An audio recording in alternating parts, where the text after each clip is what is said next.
Hello everyone, and welcome back to Dragalia Foundry. For this week's Adventurer Spotlight, I thought we'd take a look at the big boy of justice himself, Karl. Karl just so happens to be featured on the current Flames of Reflection banner, and he's also one of the best lead adventurers for the related facility event. Karl is a self-professed hero of justice. You probably know the type, someone who names all their special moves and shouts them out before they attack. His description sums him up well. A passionate youth with sights set firmly on justice, he disposes of evil with extreme prejudice. While he strives to serve a higher good, he also dreams of the day when the name Karl'splosion echoes across the land. Humor abounds when it comes to a character like this, but Karl's story does contain a modicum of depth, too, especially in answering what true justice really entails. I won't spoil it, but it's well worth reading. In any case, our focus today is on analyzing Karl from a gameplay standpoint, so let's start to do just that. Karl specializes in handling waves of enemies, but we'll work our way there. Let's begin with the basics. Karl is a natural 4-star flame swordsman, his max HP is 769, and his max strength is 466. Neither of these are remarkable on their own, and Karl also exists in a saturated and competitive pool since there are 6 other flame sword units in the game. Yuden, Naveed, Serena, Marth, Marty, and Valentine's Orion. As a sword unit, Karl also has the Dragon Haste co-ability. It's one of the worst co-abilities overall, but this is offset somewhat by how powerful sword wielders' basic attacks and force strikes can be. And speaking of that, for a sword unit like Karl, whose kit doesn't include bonus damage to force strikes, the most potent combo is generally 3 basic attacks into 1 force strike. This has the highest damage and SP gain per second, and it's still very high for overdrive damage per second as well. The drawback to this combo is just that mistakes are punishing. If you tap too many times and accidentally jump before using a force strike, you'll lag in the air for a long time before landing. If you wish to avoid this risk, you could also consider a full 5 attack combo into a force strike instead.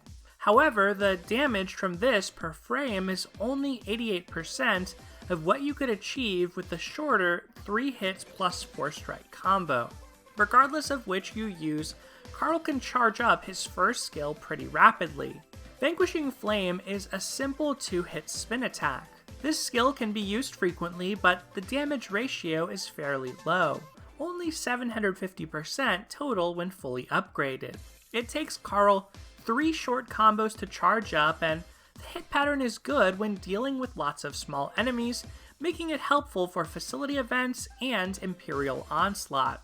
Soul Ignition, Karl's second skill, is a buff which increases team strength by 15% for 15 seconds. By now, after playing Mercurial Gauntlet for a while, you may recognize how good team buffs can be. But just like with Botan, Karl's buff is on the weaker side, since it's his second skill, and its SP cost is fairly high, with no skill prep passives available in Karl's kit. It's not bad, but it does come out very slow.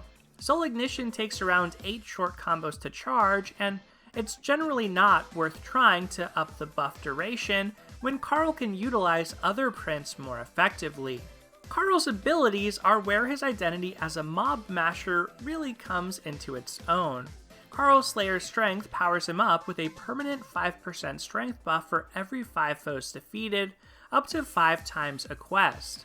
At full force, the Justice Lad can dole out damage with 25% extra strength, but this takes time to build up. It's absolutely outstanding for content like facility events where there are lots of enemies. It's also good for Imperial Onslaught, although less so there since in co-op, most matches already end very, very fast. When Karl Slayer's strength is fully activated, his power levels shoot up the charts, classic hero stuff, really. With just the buffs in his base kit, even natural 5-star juggernauts like Mikoto, Marth, Cerise, and Student Maribel are within Karl's sights as far as damage output. But just like with any hero, Karl has his weaknesses too.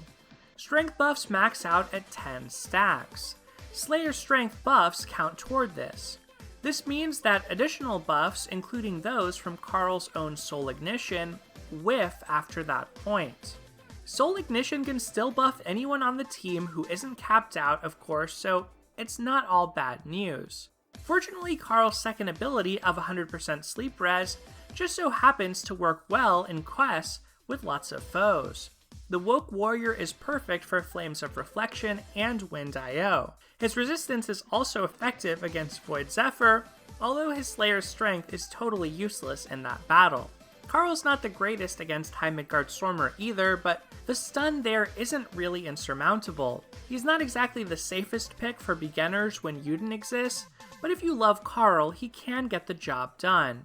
Karl's final ability, unlockable once he's promoted to a 5-star, is HP of 70% equals strength of 8%. This is a simple, universal ability that doesn't lend itself to any particular build directions or require gimmicky setups, which is welcome when Karl's primary ability, Slayer Strength, is already highly conditional. It's a nice reward for promoting Karl, but when so many other fantastic flame swords exist, I would still only suggest doing so if he's truly one of your favorite units. We'll talk more on that competition later, but for now, I should point out that this ability does not count toward that cap on strength buffs. That only applies to buffs that take place within combat, and this is something that's visible pre-combat.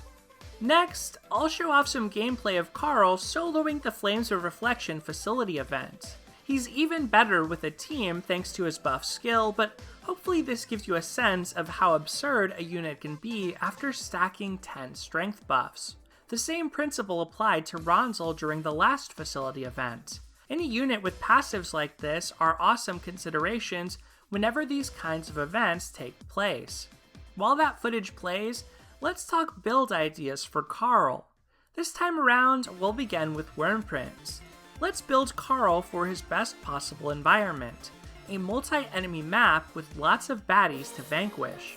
First of all, Karl can couple his personal Slayer Strength with Slayer's or Striker's Strength abilities on Wormprints like the Heroes Arrive, Warrior Maiden, and Together We Stand. Doing so will allow him to reach the maximum of 10 strength buffs in a wave-based quest. Each of these prints has its trade-offs. The Heroes Arrive was only available for a limited time during the Fire Emblem Heroes crossover event.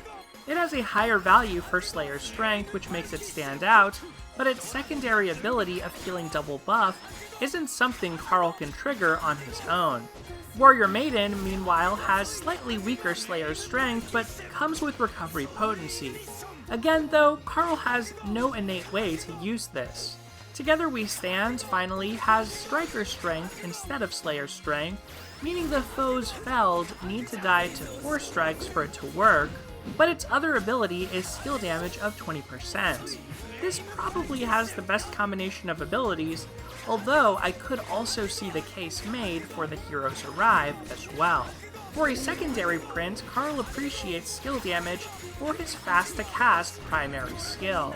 The best in slot is Resounding Rendition with its 30% skill damage and 8% critical rate when HP is above 70%. The Shining Overlord is a good alternative if you lack that, but it's less desirable since its buffs for shapeshifting can end up wasted because Karl is likely already topping off at 10 buffs via his first print and his own passive. A skill damage print like Fresh Perspective could also work well with Together We Stand in particular. That pair would cap skill damage at 40%, grant 40% 4-strike damage, and give 5% Striker's Strength. Moving on to weapons, Levitain is the strongest option for Karl. It's a core 5-star elemental, meaning it provides the highest amount of stats, and it also happens to have a good attacking skill. The skill and stats make this superior to the core 4-star Crimson Cry, not shown here. Karl can also access a few more niche tools.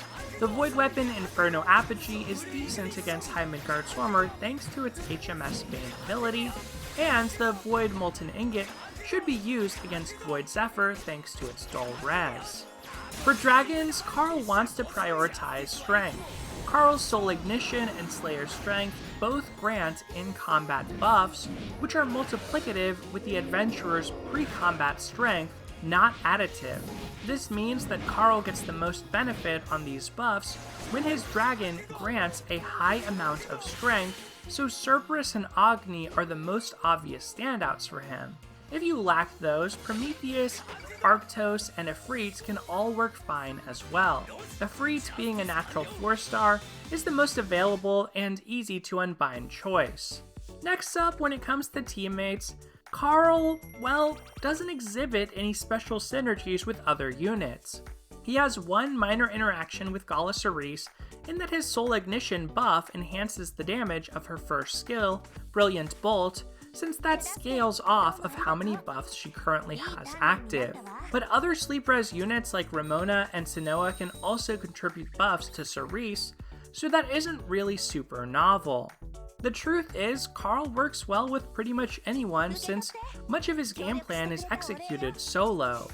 If I had to list one other teammate, I'd mention Ramona, since if Karl happens to be using the Heroes Arrive, she at least gives him a means to trigger its healing double buff ability. Finally, let's circle back to Karl's competition. There are a ton of Flame Sword units, but there's only one other Flame Sword who also has sleep res, and that's Naveed. Naveed is a pretty killer competitor for Karl, and his existence puts Karl's whole purpose into question if you happen to have pulled both.